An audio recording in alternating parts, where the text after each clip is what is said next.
My name is Bulent Arslan. I'm the chair of Vascular and Interventional Service Line at Rush University Medical Center in Chicago, Illinois. When did you arrive in Dubai? I arrived in Dubai on a Friday, actually 1 a.m. Saturday. What sessions and workshops are you participating in?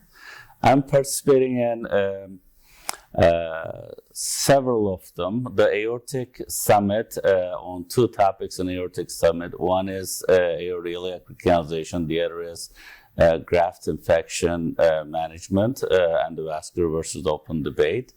And I have also a debate session in the portal hypertension management. I also have a workshop in visceral artery aneurysm management.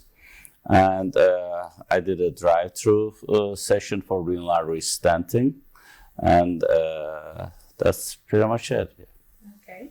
So out of all of those sessions, which one of those would you like to highlight to the audience? The aortic recanalization. Okay. That's kind of the more complex thing that I like. It's my kind of passion. Okay. Can you go into a little bit detail about that presentation without giving it all away? Of course, no. And the aortic occlusion is a relatively complex disease process, and it kind of debilitates patients. The indications could be variable, changes from critical limb ischemia to lifestyle limiting claudication, and it affects most patients' daily lifestyle. And these can be extensive occlusions, relatively stenotic ones, easy ones are easy to treat, and most people manage that. But complex occlusion may prompt the patient to go to open surgery in a lot of places because they are not familiar how to manage them. And open surgery has a significant mortality and morbidity for something that can be done minimally invasively and endovascularly, almost in our experience 100% of the time. So I think giving that information to all interventionalists and encouraging them to be a little more aggressive within the confines of safety and then provide that option to the patients is really important. It'll save a lot of complications and lives potentially. Have you participated in the Paris conference before? Yes, I have. I had the honor of doing that. I love this conference. Can you tell me how you feel about the changes you've seen over the years? It became more and more organized. My experience is not like, I know it's been around for 15 years or so, and then I've been involved in about 5 years, 6 years maybe. And it's become much more organized, and then the attendance have risen up to my experience. All the kind of the salons or the presentation places are full of people, interested people asking questions, but it has definitely had a trend towards better over time in my experience. Okay.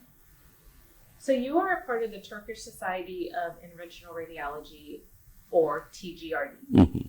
There is a lot of collaboration with the TGRD in Paris this year. How do you feel about this?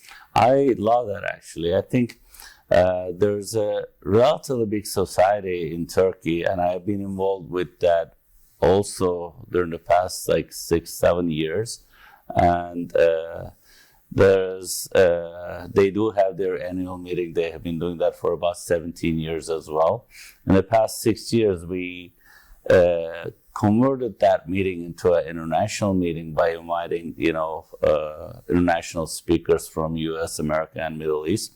This year, we're more integrated with our peers, colleagues, and then we actually had a session that was going to be TGRD and peers themed. Unfortunately, got canceled because of the earthquake in Turkey, and none of the doctors are allowed to leave the country until the initial response is kind of over. But I will still have invitees from Pairs Organizing Committee coming to the Turkish meeting in March in Antalya, Turkey. So I'm hoping this is just the start, and a more kind of closer collaboration and interaction between two studies is going to help grow both meetings. Okay. Is there anything specifically you think can be done to enhance TGRD impairs collaboration? I think Dr. Kamal started this, initiated this. This was perfect. There's a lot of ways we can do that. We can help each other's representatives to come in, like help with the cost of travel or the registration, and create certain sessions that kind of overlaps with each other. There's a lot to do, but the first step is taken. So all we have to do is kind of communicate more and make it better. Have you had a chance to explore the city since you've been here? Yes, I've been to downtown. I never stop getting amazed by the Burj Khalifa, and it's a beautiful area, and I'm hoping to see a little bit more this time. And I had a chance to go to the desert on one of the previous visits, with the 4-wheelers, and that was fun. And hoping to see a little bit more this time. Yeah, had very nice dinners in really good restaurants. That's a plus. Anything specifically you have planned for this trip? Actually, we do have one of my colleagues who works with me, Dr. Madasseri at Rice. He actually has a family who lives here. So we're going to go for a boat tour together that he arranged. So I'm looking forward to that one. I never had that before. And when are you leaving? I'm leaving on Wednesday morning. Yeah, first thing.